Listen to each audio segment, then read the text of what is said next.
I don't want to be involved in conspiracy theories. There are lots of them. They can go on. We can speculate on that forever. What we really need to know is how those buildings came down.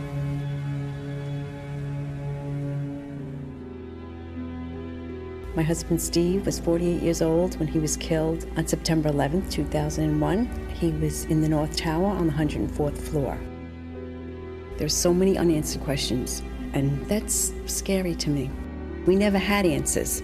Nobody ever stopped to have a scientific investigation.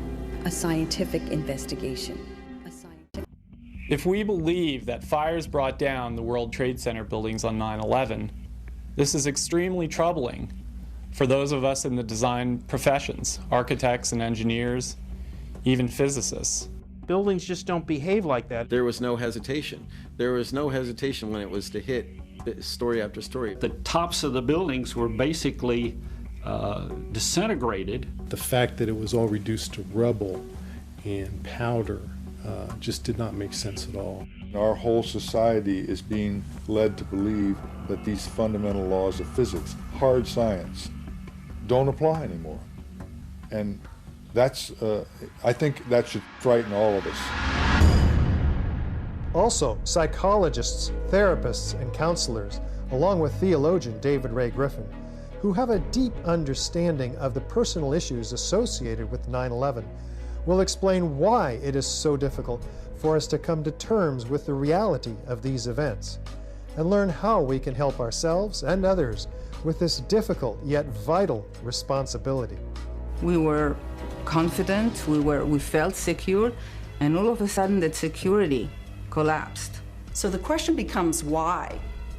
Why is it that people have so much trouble hearing this information? When your beliefs are challenged, fear and anxiety are created. We don't have leaders who would do those things.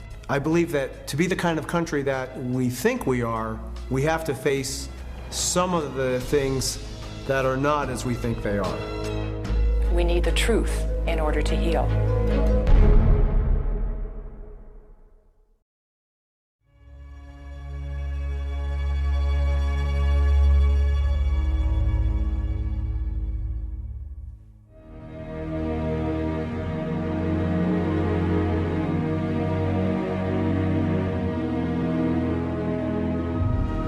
The new World Trade Center, Building 7, looms above the site of its original. Building 7 was a 47-story high-rise, not hit by an airplane. Yet, it was the third modern steel-frame skyscraper to collapse rapidly and symmetrically on 9/11. It was a football field away from the North Tower and sustained minor damage from falling debris. Building 7's precipitous collapse was blamed on normal office fires. I'm Steve Barish, founder and president of Barish Architects and Associates, Inc., a 33-year-old architecture planning and engineering firm. One of the things that really interested me is how quickly the Tower 7 fell. It fell within 7 seconds approximately from top to bottom.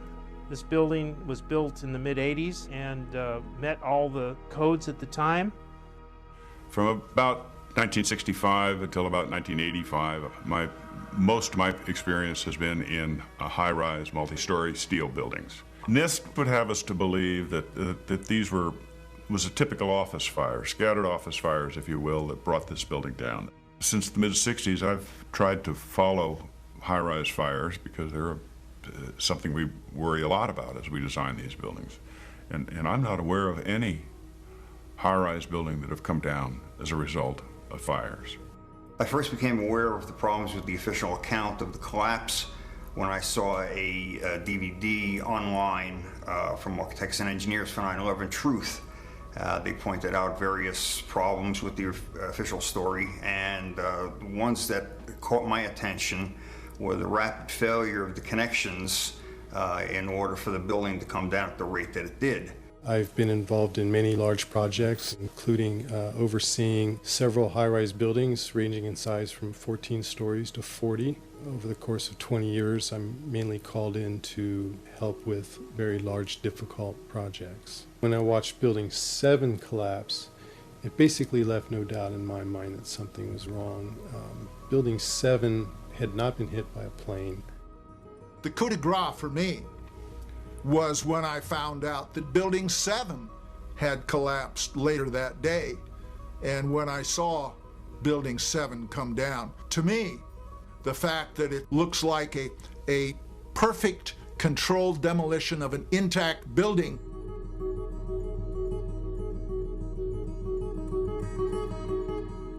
I mean, that's what I call a smoking gun.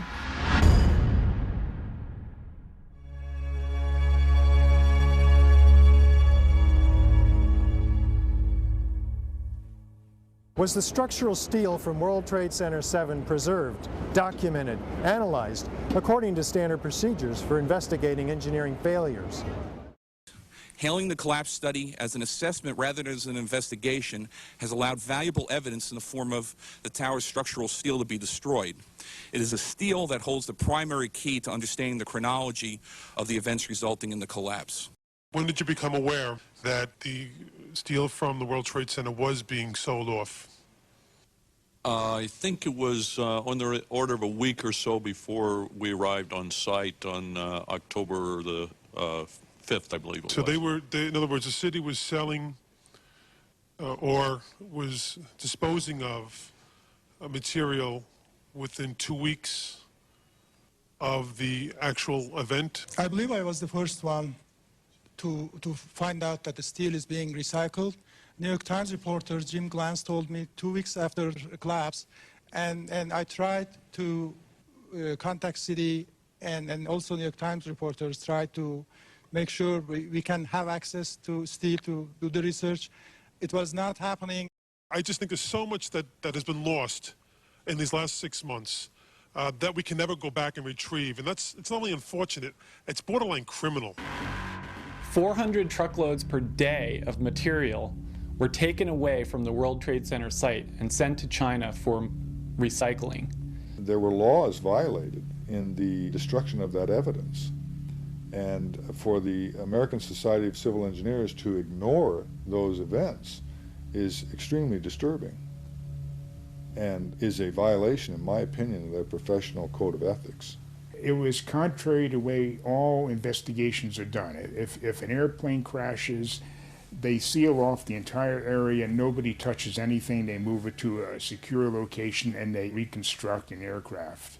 Normally, when you have a structural failure, you carefully go through the debris field, looking at each item, photographing every beam as it collapsed and every column where it is in the ground, and you pick them up very carefully and you look at each element. We were unable to do that in the case of Tower 7.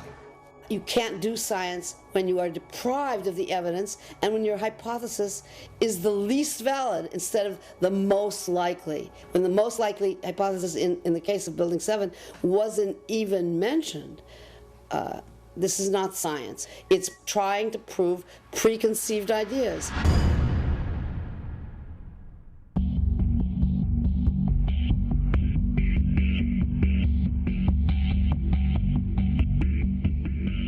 Was a proper investigation performed that might have revealed the use of accelerants or explosives in World Trade Center 7's destruction? NIST concedes that they found no evidence for explosives. So then we asked them, well, did you look? And they said, no, we did not look for explosives or residues of explosives. The American Society of Civil Engineers was brought into this investigation early on. They did a very superficial investigation of the site. They issued a report without any significant forensic examination. National Fire Protection Association Guide number 921 calls for saving the evidence and being prepared to justify why you wouldn't. It also calls for testing for accelerants and explosives when high-order damage is involved. NIST did not do this. The minimum explosive charge, the 9 pounds, required to fail critical column IE-79 would have produced a pressure wave that could have broken windows in the north and east, resulted in a sound level of 130 to 140 decibels, which is the equivalent sound to a gunshot blast. There were no witness reports of such a loud noise.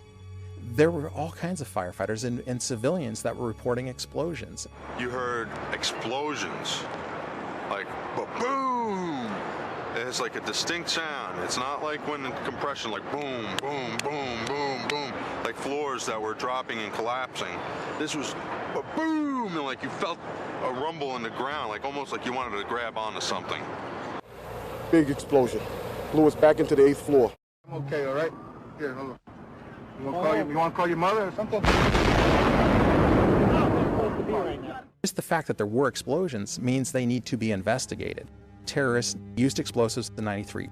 We had witnesses to explosions. We have audio recording of explosions. We have overwhelming evidence that there were some explosive events. The manual gets into thermite, and if it says if you have melted steel or concrete, which we had on 9/11, and there's videos of it, and people can see it, we should test for it. It says when you have melted steel or concrete, you test for thermite. So the fact that they're not testing for it is crazy. Keep your eye on that building. It'll be coming down. The building is about to blow up. Moving back. We are walking back. There's a building about to blow up. We had 3,000, Americans murdered, and we had the first 3 high-rise and steel collapses. We have all these reports of explosions. We have the history of terrorists using explosives. It's absolutely ridiculous that there's no excuse for it. It's criminal, in my opinion. The national standards are very clear. We have preservation of evidence. We have spoliation of evidence. There's all kinds of basically standards that you don't destroy evidence. We don't have the real story on what happened because there wasn't a proper investigation done.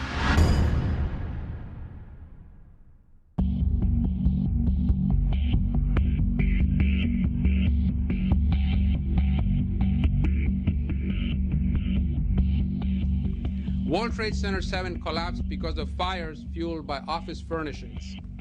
It did not collapse from explosives or from fuel oil fires. As reported by the New York Times, engineers were baffled by the collapse of Building 7. Since no steel frame high-rise has ever completely collapsed due to fire, how are we to understand this mysterious event? High-rise buildings simply do not collapse due to fire. There has never been until 9/11 an experience where a high-rise building that was steel frame completely collapsed. There have been fires burned longer in similar structures without any collapse. In this test, done by British Steel in 1995, a large amount of typical office furniture was burned to see what would happen to the heavy steel beams that supported the ceiling. It's not that it melts in a fire. In fact, normal fires are not hot enough to melt steel.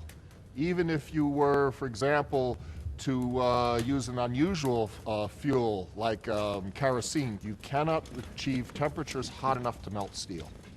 But what happens is it starts to lose its strength. And as it loses its strength, it starts to sag. This was the largest test of its kind ever conducted. It showed how unprotected steel can be distorted, even by a normal office fire. But as is typical in steel buildings, the structural beams only slowly and progressively warped and sagged. There was no chance of a sudden collapse. In my previous career as a firefighter, normally you'd never be afraid to go into a Type 1 building because they're not combustible, and you would just charge at it and put the fire out. Never in my training were we ever taught that these type of buildings could just collapse in on themselves. There's definitely much more going on than just fire. The World Trade Center 7 building reminds me of the Meridian Bank building in some ways in Philadelphia. The Meridian Bank building is a 38-story skyscraper that burned for 18 hours in 1991, suffered extensive damage from the fire, but did not collapse. NIST tells us that this collapse mechanism, starting with thermal expansion, that worked its way upward and outward through the building, in a matter of seconds, there's not enough time for the building to collapse the way that NIST tells us it collapsed. NIST claims the fires were very large, very hot, and long-lasting, when in reality, observation, which has been researched by many people, shows these fires did not last very long. They were not in the locations where NIST claims they were at given times. I'm a fellow of the American Institute of Architects. For the 40-plus years that I've been practicing architecture, I have designed a variety of buildings from small houses to high-rise office buildings. Some of the high-rises that I've worked on are 1 shell and 2 shell here in Houston. I was project manager for a 22-story office building in Akron, Ohio. Later in the day, when World Trade Center 7 collapsed, they had already showed us pictures of a few fires in that building, and I mean, they weren't even raging. And how could that cause a building to collapse as if it were imploded? Couldn't happen.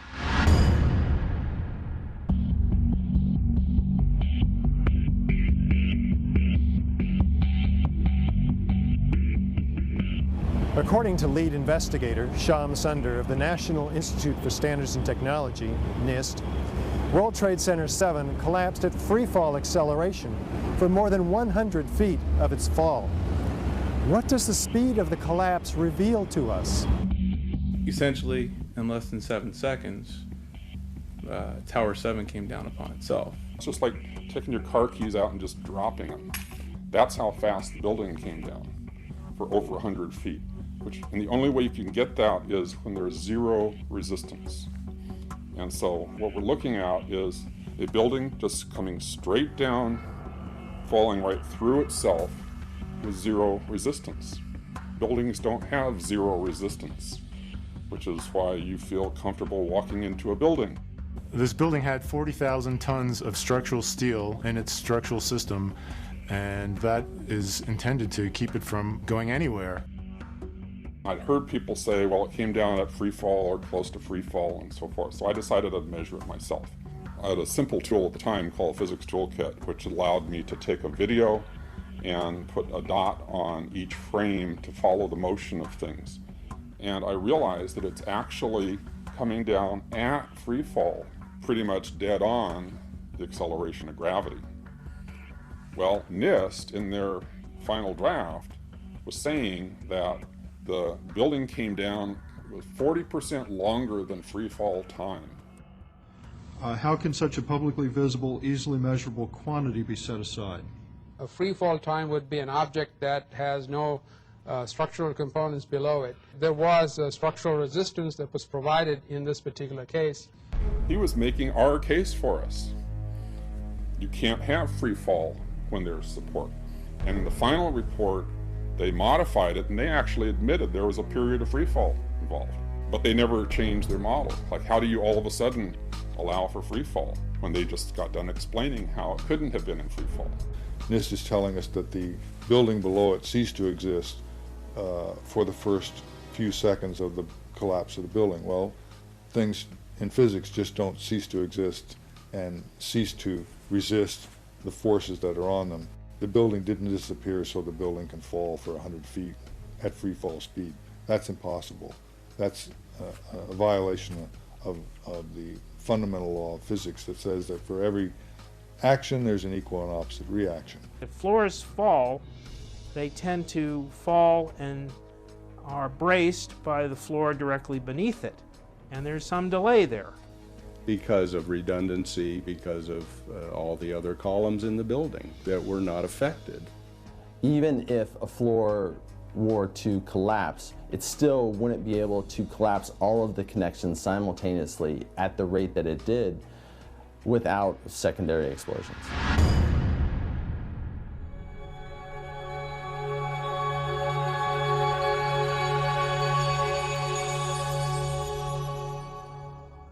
We might anticipate that an unevenly damaged building would fall over. Yet, videos of the collapse of Building 7 show a fairly symmetrical fall. How do we make sense of this? If the buildings had come down by fire, we would have seen a more natural progression of collapse. And clearly a more asymmetrical pattern should have been present. The symmetry is the smoking gun. It cannot happen that when you have asymmetric damage, you will get a perfectly symmetrical collapse. The exterior columns on the outside as well as on the inside at the bottom would have to be severed almost at the same time. I worked for Controlled Demolition Incorporated, CDI, the top-rated explosives demolition firm in the world. As an explosives loader, my job was to place explosives in the buildings to prepare them for demolition. I was licensed while in New York by the New York Fire Department to handle explosives. And I worked on major projects such as Seattle Kingdome, the Three River Stadium, Philadelphia Naval Hospital, and Key Span gas holders in New York. What I saw, it was a classic implosion. The center of the core, the penthouse area, starts to move first, and then the building follows along with it. That's another indicator that this NIST report is very suspect. When it's all finished, the outside walls are piled one on top of the other right in the middle of the building. Just like a house of cards if it were coming down. As a structural engineer, I don't believe that the failure of one column would normally bring down an entire building in the way we saw World Trade Center 7 come down. According to NIST, the failure occurred at column 79 on level 12. This means basically they're talking about a single columnar collapse or failure that resulted in a total collapse of the building. That just does not make any sense.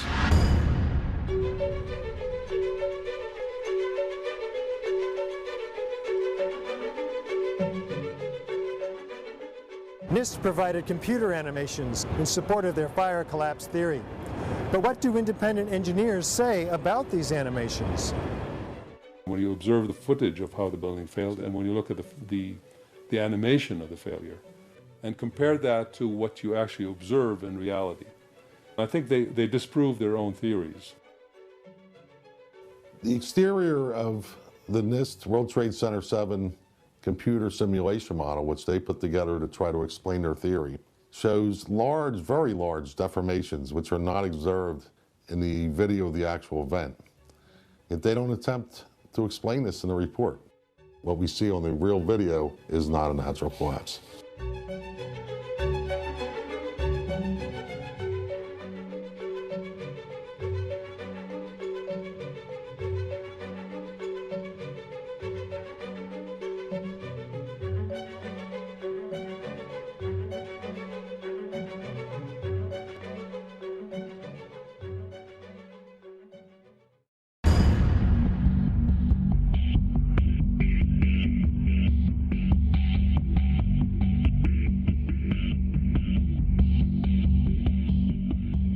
There had to be some agent that was destroying the connections in building number 7 at 400 connections per second, and the only thing that I can see that would be capable of doing this would be explosive devices at the connections. And this is why I think that there has to be a new investigation to find out the real physical causes for all these members to act in an atypical fashion. The Freedom of Information Act request to NIST by a registered structural engineer for calculations and analysis was denied by NIST with the claim that releasing this data might jeopardize public safety. How could it possibly jeopardize public safety to tell people in the industry, engineers who were responsible for designing these buildings, how this failure could occur? Science is never secret when it's done right. Science is a way of finding out that is self-correcting and involves many people. Science isn't science unless it's published, unless it's openly published and made available for criticism. The explanations from FEMA and from NIST don't add up. But there is enormous circumstantial evidence, circumstantial and actually physical evidence as well, that would lead us to a different conclusion. And the conclusion is controlled demolition. Dit is controlled demolition. Zeker weten. Zeker weten. Er is nagesprongen. Dit is in opdracht gebeurd. Dit heeft een team gedaan van experts. Building 7 to me is really what gives it away, because that's a classic case of controlled demolition.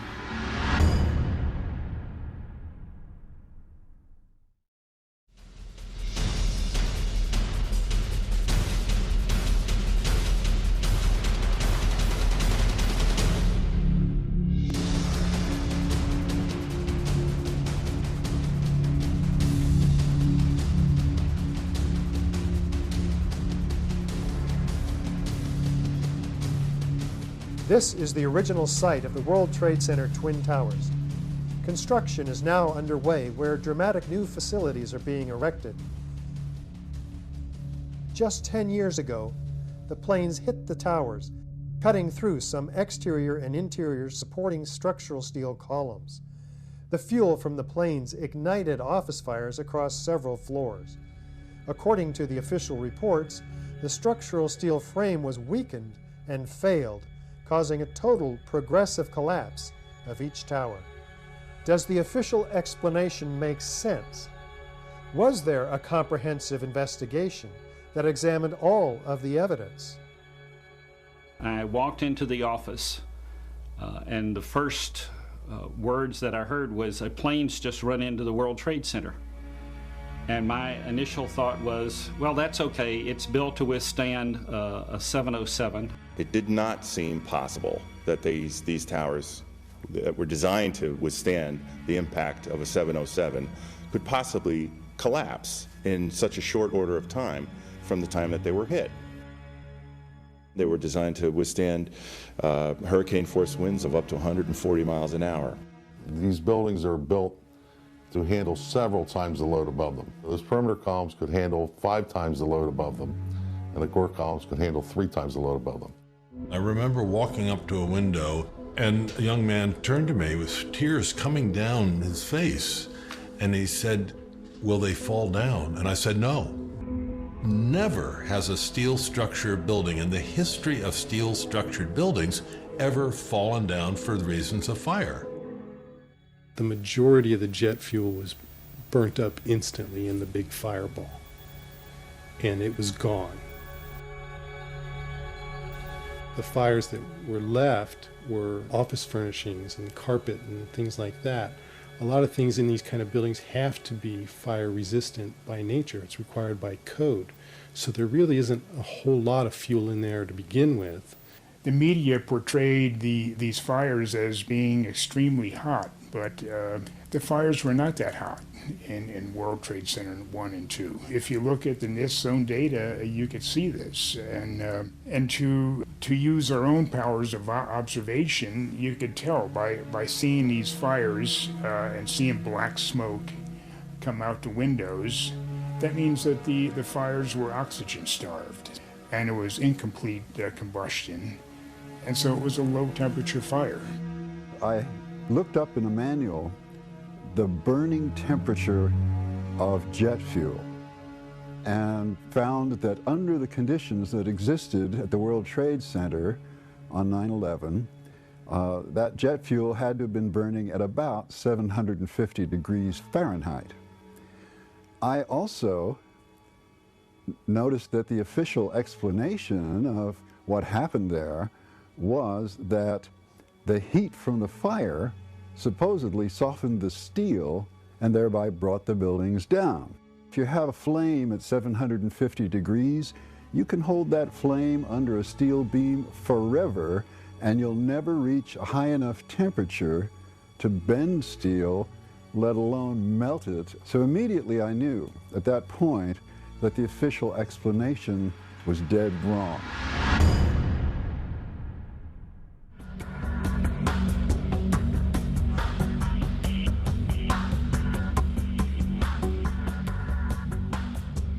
Rather than a slow groaning collapse that we might anticipate, the Twin Towers show in the videos a very rapid, sudden onset of destruction. What does this imply? Structural steel is required by building and design codes to prevent catastrophic failure and loss of public life. Everybody's seen the building collapses on 9/11, and it was shocking how fast the buildings collapsed. I would not have expected the whole building to just give in at once, and I thought it rather odd that they fell almost perfectly in very similar ways. It seemed odd that lightning would strike twice. And it certainly would stay in the damage zone. It would not drop down through 80,000 ton of insulated, undamaged structural steel and do it in 12 seconds. NIST claimed that the upper section of each of the towers crushed the lower section. However, when you watch video closely, in the case of World Trade Center 1, you'll see that the upper section disintegrates itself. It appears to be a controlled demolition of its own of the upper section. The top section pushing on the bottom section, it's going to meet equal forces as it goes. Both sections are going to be demolished at the same rate. So by the time you've crushed up 15 stories below it, the top 15 stories are also going to be crushed. And so there's nothing left now to crush the rest of the building. You're looking for a jolt, that this thing, if it actually comes down and hits, you should be able to see the point at which they actually impact, because it would actually slow down the motion of the falling block. Before the tower started collapsing from the top, the antenna started to fall. And the antenna, of course, was over the middle of the elevator shafts.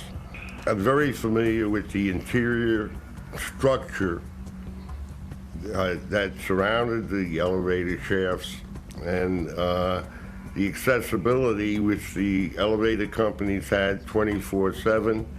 It wouldn't be a problem once you gained access to the elevator shafts. Then a team of loading experts would have access to all the core columns and beams. The rest could be accomplished at that point by just the right kind of explosives for the job at hand. The only way that I can see that the towers could have collapsed is that the interior columns were compromised.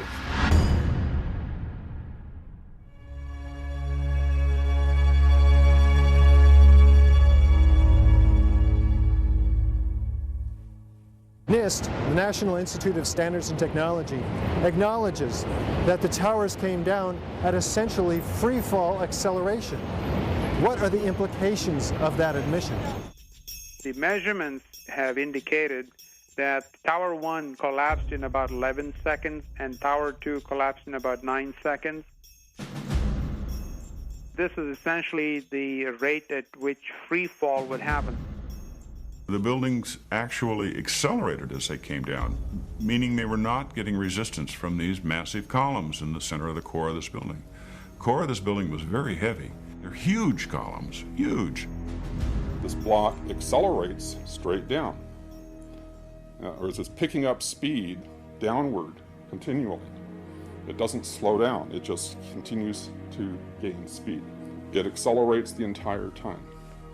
And that was what was extremely significant. This structure was capable of holding 3 to 5 times the weight, and here it is falling through it with the resistance of only 1/3 of its weight. Roughly 90% of the resistance has been removed, and what's happening is the top section is not crushing down the lower section like a pile driver, which is the picture that NIST basically is painting. It's actually falling into material that's already been pulverized, that's offering very little resistance. It's just coming down through pre-pulverized material. Structural connections not only had to fail nearly simultaneously, but in sequential order. You stood there and watched it destroy itself, wiping out floor by floor all 287 structural columns, as if they didn't exist underneath the damage zone.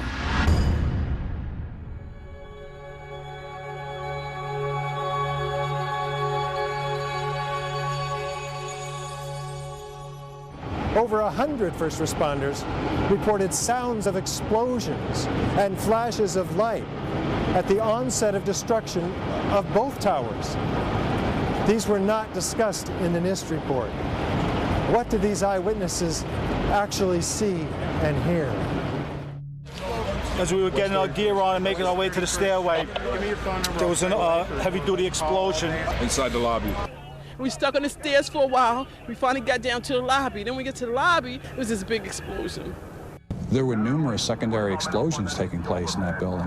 There were continuous explosions. There was a secondary explosion, probably a device either planted before or on the aircraft that did not explode until an hour later. Then there was those secondary explosions and then the subsequent collapses. It sounded like gunfire, you know, bang, bang, bang, bang, bang, and then all of a sudden 3 big explosions. About 50 consecutive bangs, and it fell down like a waterfall. And we heard the noise associated with an implosion. We heard a very loud blast, an explosion. We heard a loud explosion. At that point, we heard a large boom. You know, I looked up and just saw the building coming at us. Do you know if it was an explosion or if it was a building collapse? To me, it sounded like an explosion. There was another major explosion. All of a sudden, you hear explosion, and you could see the building starting to collapse. Huge explosion that we all heard and felt. We could hear a rumble, which was about 5 seconds long, preceding the actual collapse, and then a boom when each of those towers collapsed. Just seconds ago, there was a huge explosion, and it appears right now the second World Trade Tower has just collapsed. I was about 5 blocks away when I heard explosions. And then you heard from far away, boom, boom. And you heard the boom, boom, boom, boom, boom, boom. Floor by floor, instead of popping out. It was if they had detonated. If they were planned to take down a building. Boom, boom, boom, boom, boom, boom, boom. And it just started going pop. It just started going boom, boom, boom, boom, boom. And he goes, how fast? They go like firecrackers. They're reporting exactly what I would expect. You're hearing boom, boom, boom, boom, boom, waves of explosions going off. Not one massive big boom. There's so many videos of witnesses from that day that report explosions. There's radio transmissions from the FDNY. We have the transcripts that were recorded, back in 2001 of all these firefighters and first responders reporting explosions. This testimony should have caused the presumption that there was a good chance explosive residue would be found and justified testing for it, rather than the opposite. It doesn't look like a collapse. It's like a huge mushrooming, billowing kind of an event. That whole thing looks nothing like a building falling down. It's a building being blown up. That's what the physics shows. Yet they refuse to consider the possibility that explosives or some other form of demolition device could have been used to cause the collapses of the towers. And the fact that controlled demolition is consistent with all the available technical evidence. And the response to that request for correction is this simply saying they're unable to provide a full explanation for the total collapse, even though that was their task given to them by Congress.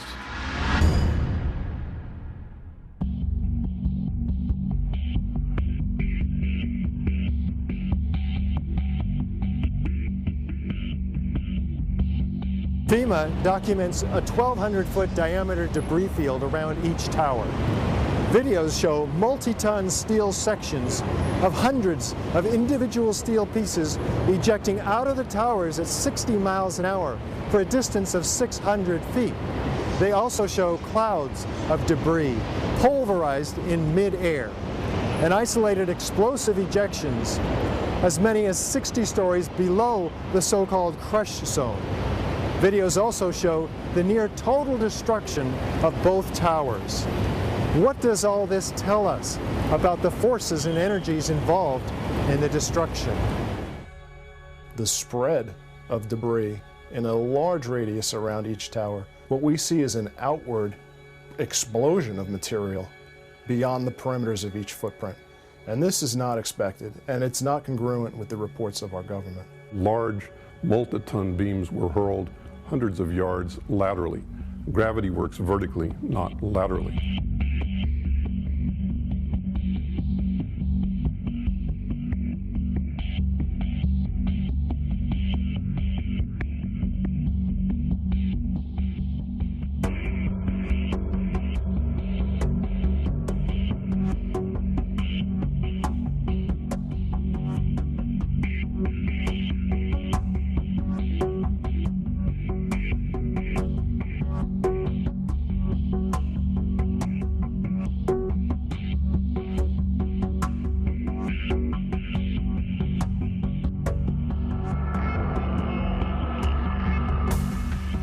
So something's happening to throw these things horizontally at those kinds of speeds. And here it is trailing white smoke the whole time. it really is indicative of some kind of explosion. The individual explosions that I noticed 20 and 30 and 40 stories below the collapsing structure. And naysayers tend to say, well, that's just air being blown out the windows. I mean, it doesn't really work to say it's just air pressure. And I estimated these are coming out faster than 100 miles an hour. The floors pancaking upon themselves would create gushes of air out the side, but not the kind of explosive force that we saw that would throw I-beams across the street into the windows of other buildings. The ejection of the materials out of the building, the manner in which it fell, the speed at which it fell, exhibited all the signs of demolitions and the completeness of the destruction down to their individual elements. When the South Tower was destroyed, at first it looked like it was going to land in the street or take a building out next to it, and then all of a sudden it disappears in this huge cloud of smoke. There were two substations on the 108th floor, the 75th floor, and the 41st floor, and the 7th floor. At those 8 locations, there were 4 transformers in each substation that weighed over 30,000 pounds. The transformers would not explode on their own. They were air-cooled, dry-type transformers. And yet, after the collapse, there was no evidence of them being found at the bottom of the towers. I wonder why. As an architect, I would expect to see larger portions of the building floors, the decking, the steel decking, the concrete topping, much larger remnants of what the structural components of this building was. After all, there was 110 floors in each building, and each floor plate was over an acre in size. And there's no concrete. There's very little concrete. All you see is aluminum and steel. What happened to the concrete? The concrete was pulverized, and I was down here Tuesday, and it was like you were on a foreign planet. All of Lower Manhattan, not just this site, from river to river, there was dust powder 2-3 inches thick. The concrete was just pulverized.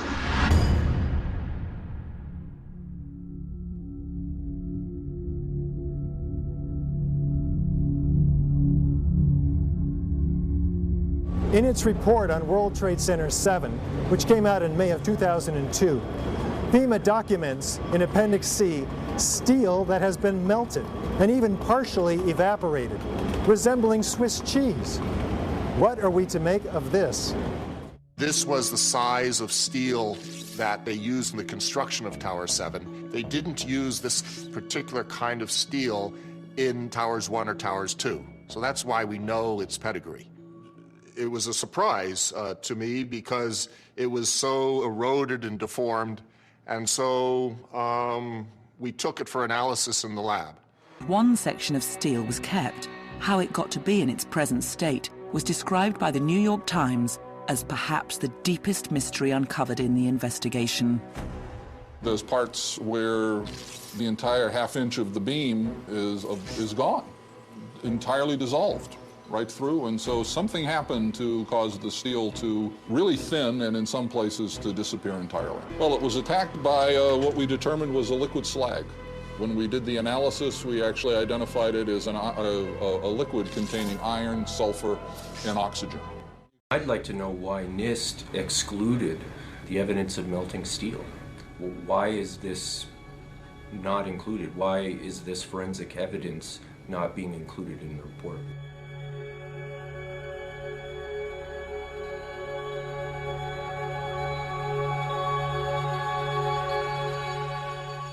First of all, let's go back to your basic premise that there was a pool of molten steel. I know of absolutely nobody, no eyewitness who said so, nobody who's produced it. You'd get down below and you'd see molten steel running down the channel rails. Like you're in a foundry.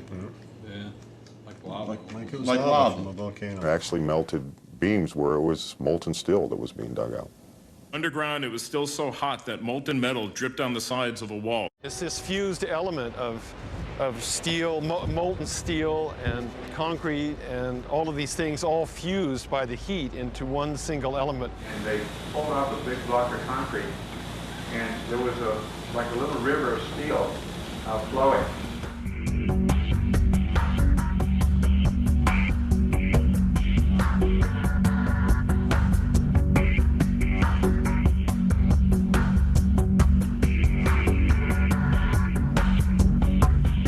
Many witnesses, firemen and lots of people described the flowing molten metal, iron or steel at extremely hot temperatures, and John Gross categorically denied their observations, so that because their observations don't fit his preconceived notion, he not only ignored evidence, he denied evidence.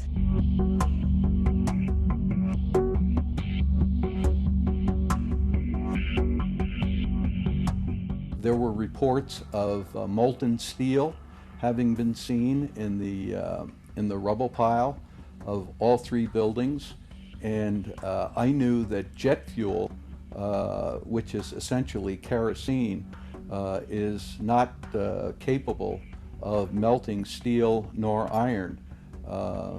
Kerosene or jet fuel burns at less than 1600 degrees Fahrenheit, and molten steel needs at least 2700 degrees Fahrenheit in order to melt.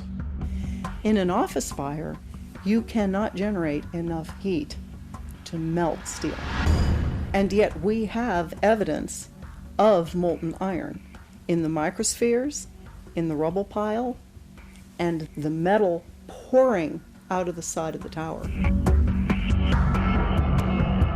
I worked as in the project engineering department of the casting plant of Alcan, the aluminum company of Canada, one of the largest aluminum smelters on the planet at the time. And in that smelter, we turned aluminum oxide into aluminum, molten aluminum. Molten aluminum is silver. It's not yellow, it's silver. It looks like mercury. The yellow molten metal that I saw pouring out of the South Tower is indicative of molten iron.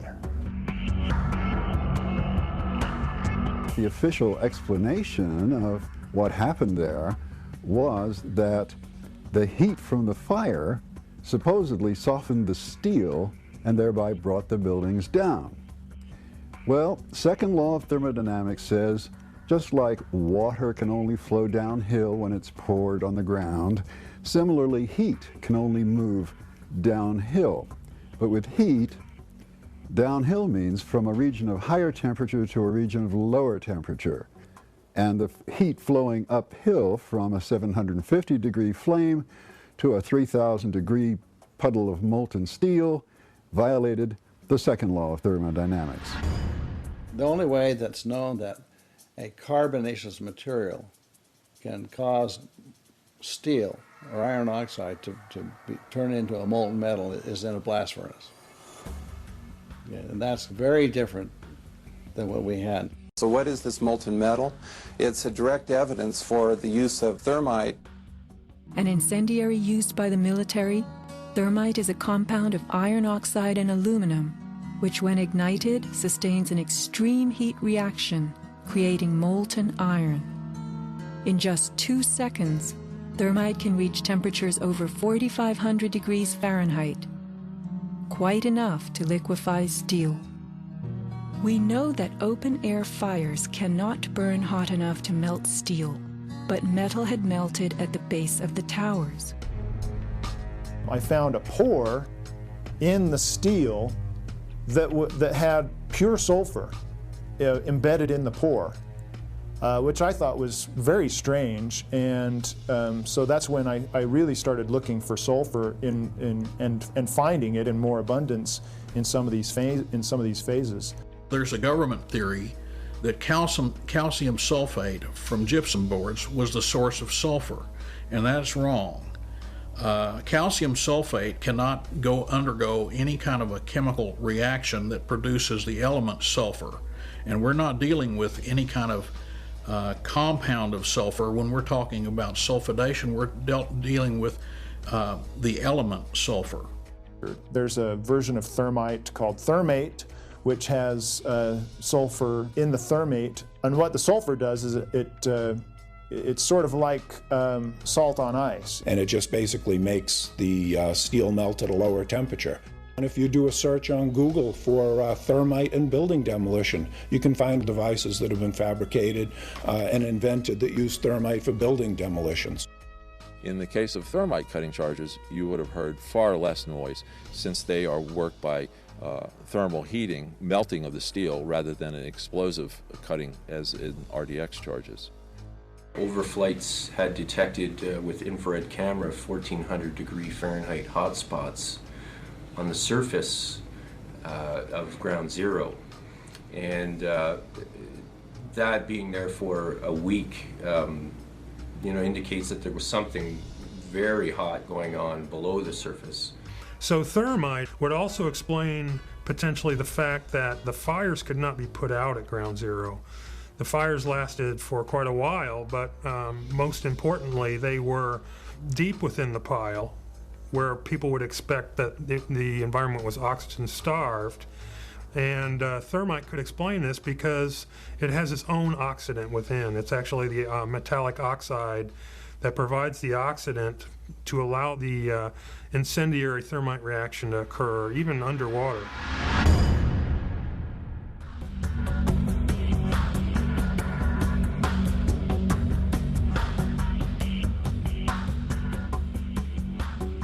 As much as 6% of the World Trade Center dust consisted of tiny, previously molten iron spheres. What does this tell us about the temperatures generated in the tower's destruction? When the USGS collected samples of the World Trade Center dust, they found the iron microspheres. Insofar, the USGS does not have a valid explanation for the presence of these iron microspheres. So what do the microspheres contain? Iron is the main element, and then it has smaller portions of aluminum, sulfur, a trace of manganese. Most of them are less than about 1/10 of an inch in diameter, and they're spherical.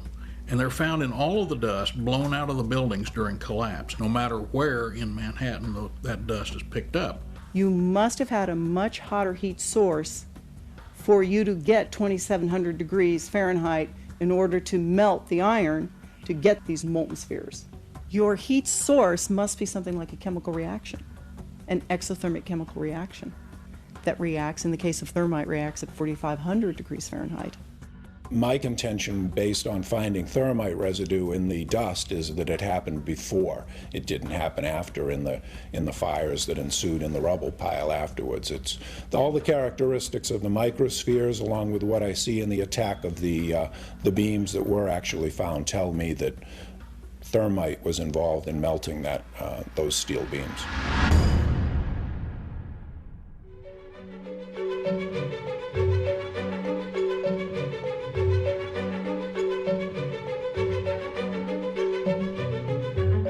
Out of the ashes of the World Trade Center devastation rises the Freedom Tower, whose foundation, however, is shrouded in question. For example, in the World Trade Center dust, an international team of scientists find an advanced form of highly energetic nanothermite composites. What is it, and where does it come from? In the dust, we found what we characterize as unreacted thermitic material in the shape of some very tiny red-gray chips. And in the reaction, they produce molten iron, which is the prime indication of a thermitic reaction. And such a reaction can be used to destroy steel structures. What we have found is a modern version of thermite, which we call nanothermite, which is produced in a different way. It is not just two powders being mixed. The material is actually built from the atom scale up. We call it the bottom-up procedure, which is what you do in nanotechnology. The ingredients are much smaller, which means they're reacting faster and they're more easily ignited. The primary elements in the red material are aluminum, iron oxide, as well as silicon and carbon. The iron oxide appears in faceted grains, approximately 100 nanometers across. The aluminum appears in thin platelets, about 40 nanometers thick. In ordinary thermite, the particle size is much larger, and hence ordinary thermite is an incendiary, whereas as the particle size becomes smaller and smaller, super thermite is sometimes called. This red material contains also a significant amount of carbon, and the formulation of nanothermite as described by National Laboratory publications also implies the presence of carbon, very typically. The organic is used with nanothermite in order to produce gas, and that is a very high pressure gas. We do have descriptions from the Livermore National Laboratory in particular of how they fabricated this material, but to fabricate it is not so easy. This is discussed in our paper in the Open Chemical Physics Journal, published in April of 2009. So far, none of these papers have been refuted in the literature, the scientific literature. So that means they are unchallenged in the scientific sense. They stand as an indictment, really, of the official story of 9/11. One of the things I'd like to stress about these chips is they're not a natural formed agglomeration of aluminum from the aircraft or materials that were in the building and iron oxide that got knocked off. It isn't just a haphazard bringing together of iron oxide and aluminum, which is the basic components of thermite. This is a material that is made up of nano-sized particles that are all very uniform, very symmetrical. There was actually some significant findings in the residue. After igniting these chips in the DSC, we found microspheres. The significance of the calorimeter cannot be understated here. Many of these spheres had the exact or identical composition or very similar composition as the spheres that Steve was finding in the dust samples. They were also very similar to spheres found in thermite, in commercial thermite.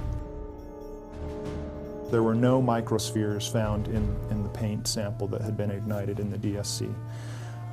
We also took paint that came off of the WTC steel and looked at that in the SEM and did a compositional analysis of that and found that it was not similar to the red-gray chip or the red layer of the red-gray chips. This cannot be paint. Paint does not have these exotic properties. It's impossible.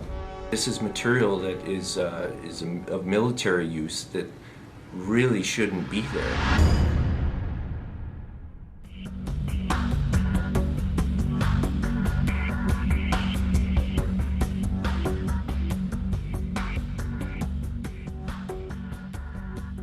You don't need to be an engineer or an architect to see what happened to those buildings.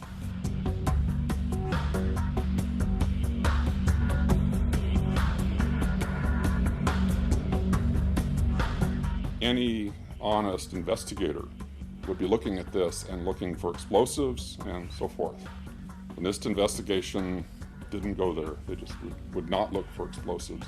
This has been the work of independent researchers, not NIST. So the preconceived notion of NIST is that there's no evidence for explosives, and so there's no point in looking. That is the most unscientific thing that you can possibly think of, not to look because you don't expect to find evidence, and in fact the evidence is overwhelming that these red-gray crystals are very high temperature incendiaries. They state these conclusions for which there's virtually no evidence, and then they ignore conclusions that can be drawn from the evidence.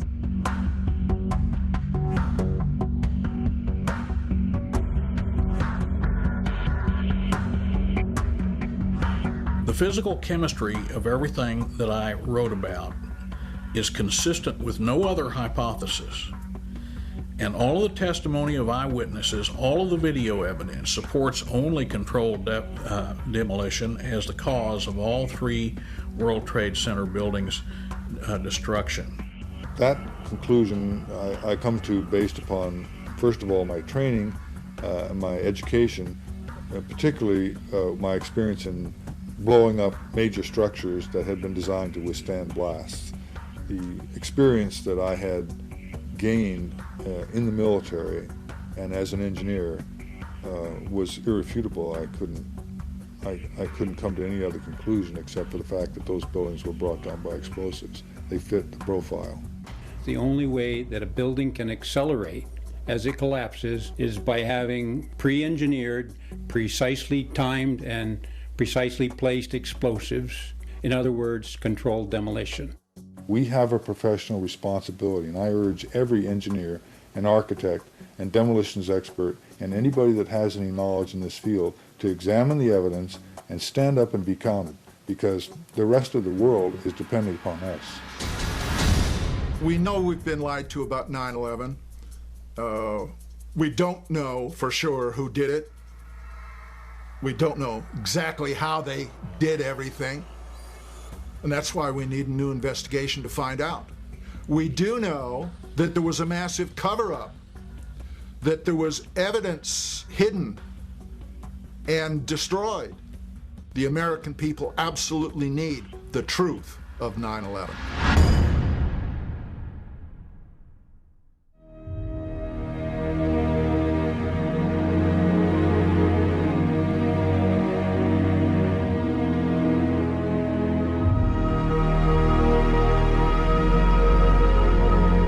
Some kind of consciousness raising on my part before I was willing to look at the possibilities.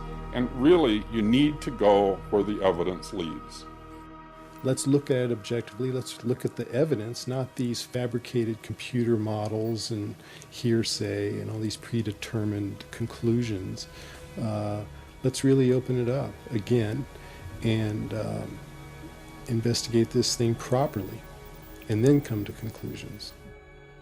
I strongly support an independent investigation that would be independent of the government, independent of all of the influences that obviously were in effect during the NIST investigation. We need to have an investigation of NIST themselves. I believe that the reports that came out are not true.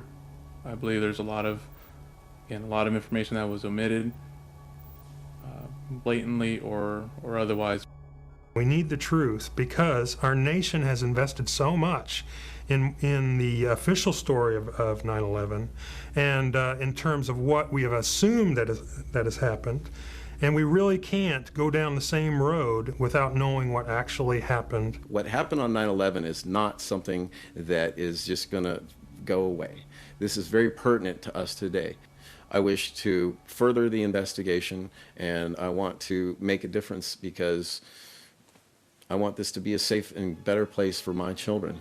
I signed the petition on the Architect and Engineers 9/11 Truth website mainly because I wanted to stand behind the families that lost people on 9/11. The 9/11 Truth movement was started by the families that lost loved ones on that day, and they were all out there alone screaming for help, and our own country was ignoring them and ignoring their needs and not taking care of them the way we should have after that happened.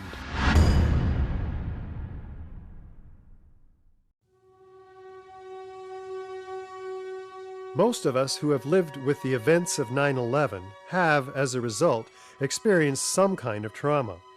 It can be very difficult to come to terms with what actually happened at the World Trade Center.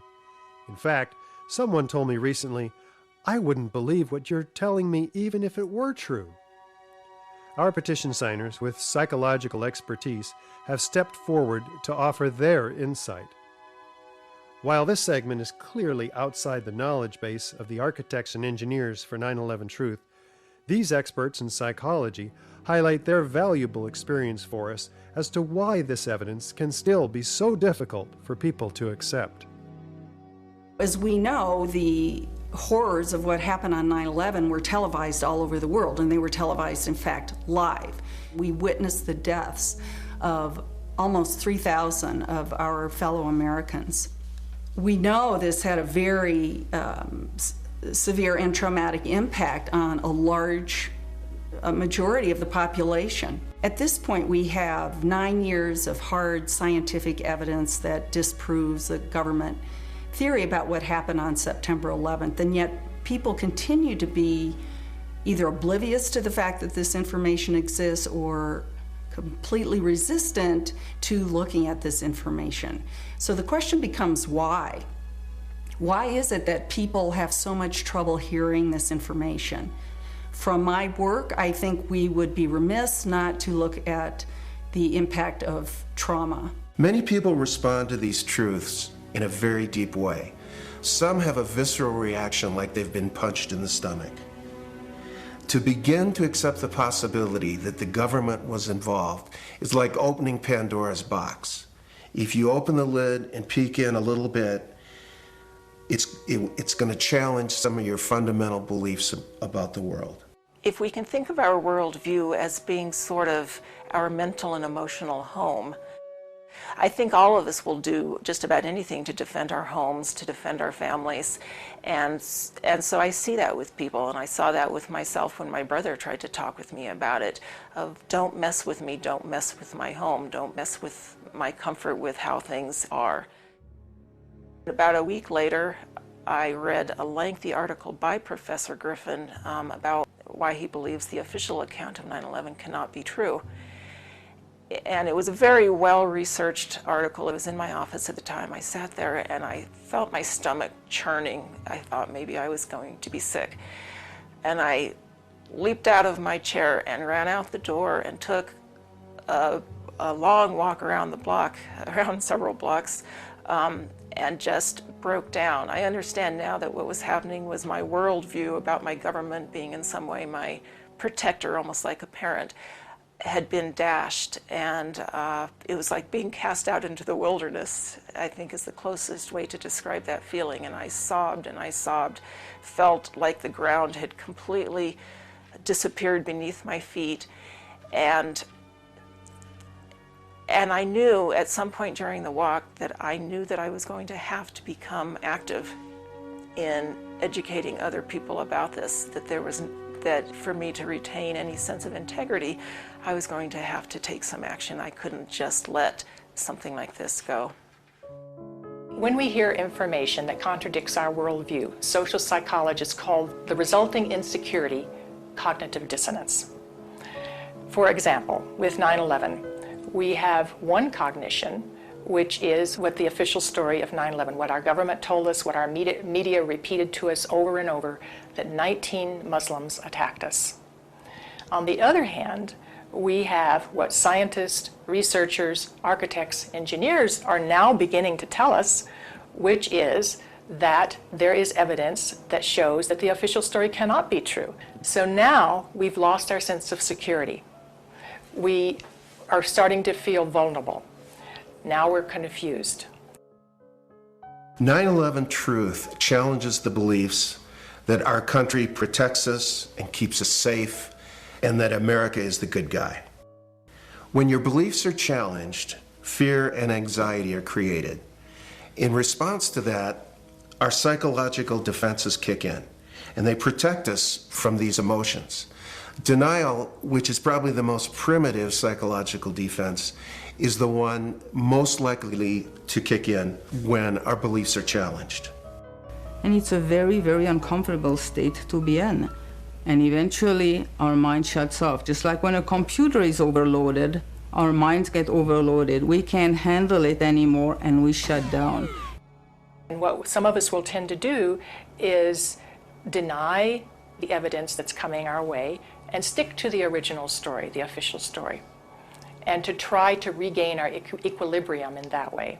Another thing we can do is decide to look at the conflicting evidence and be sincere and be open-minded and look at both sides of the issue and then make up our own mind about what reality is. Here are a few of those spontaneous initial reactions to hearing the contradictory evidence about 9/11. I don't want to know the truth, or I'd become too negative and psychologically go downhill. I'm not sure I want to know. If this is true, then up would be down and down would be up. My life would never be the same. They say this is the way the world works, and I'm convinced this is the right way the world works.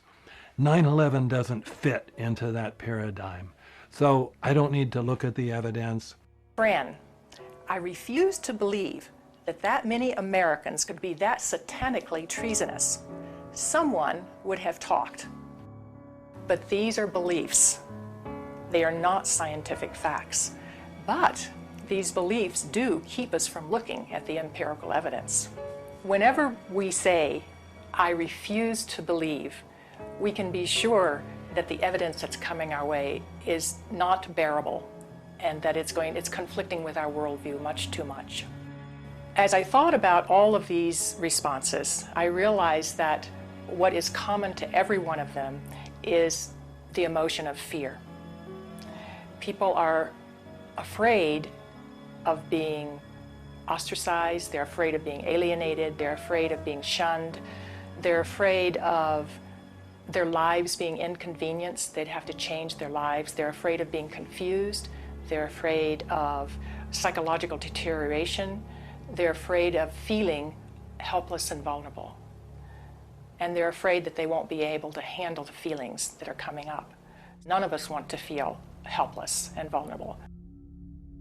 Healing comes through facing the truth, experiencing it, allowing the feelings to come in, so that if there are feelings of fear that perhaps these events were caused by something that we haven't thought about yet, dark elements within our society, for example, we'll let that come in and explore it.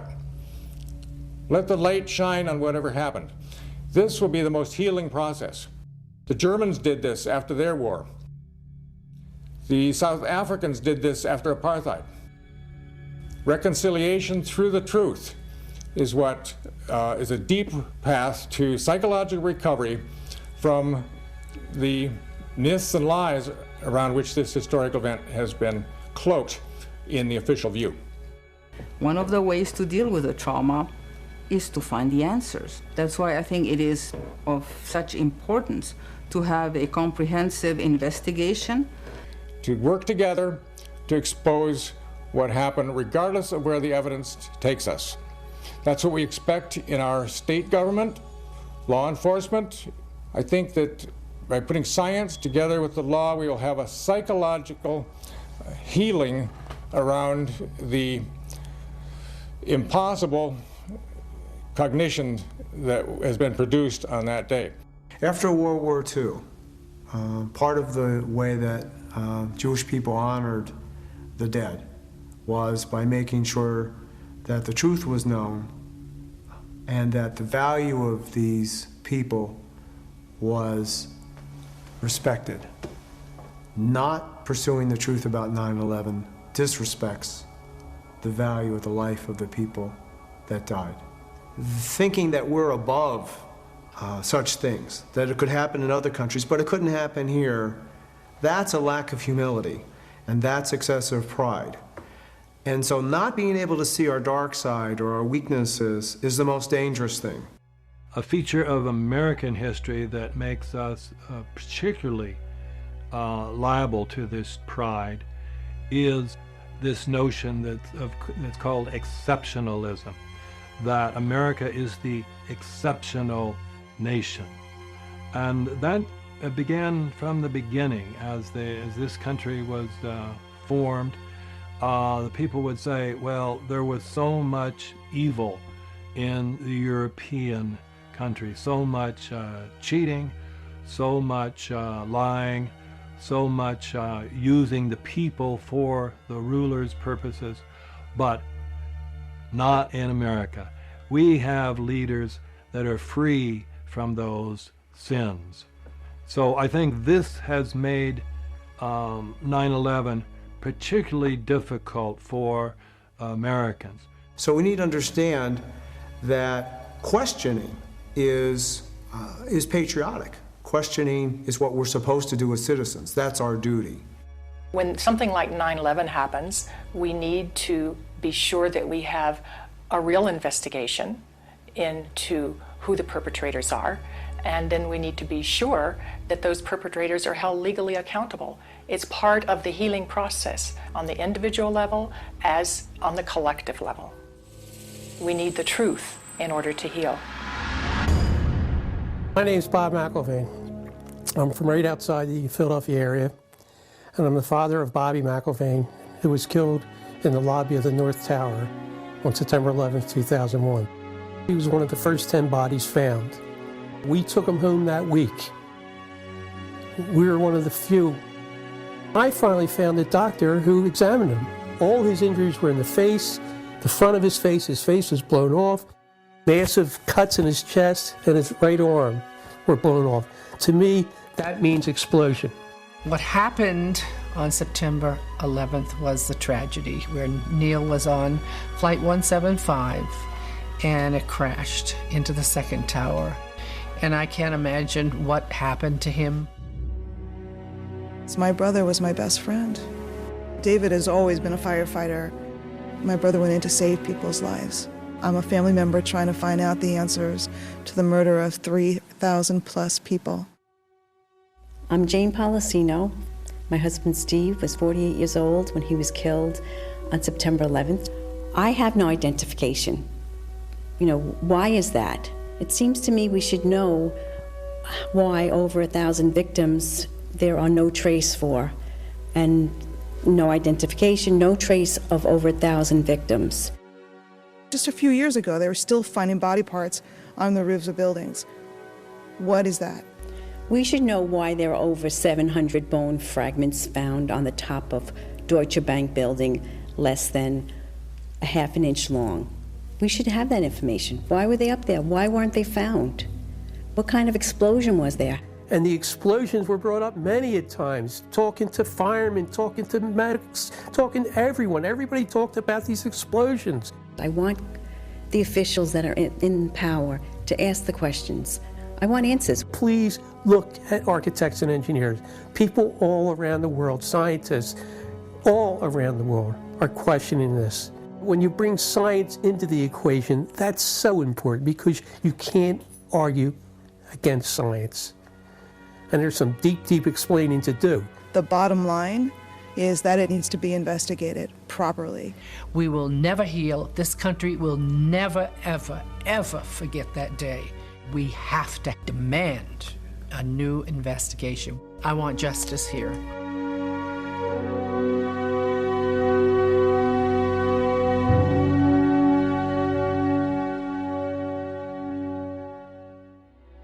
The forensic evidence that you've seen is very real.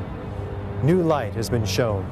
A third beam now reaches into the pitch black sky and stands in for the still officially unexplained free-fall destruction of the World Trade Center Building 7. The obvious dark truth about Building 7 may very well provide the key to justice for the victims of family members of the destruction of the Twin Towers. The country owns this. We were all victims. You all should want answers. It's not just ours, not just mine. We all lost something that day.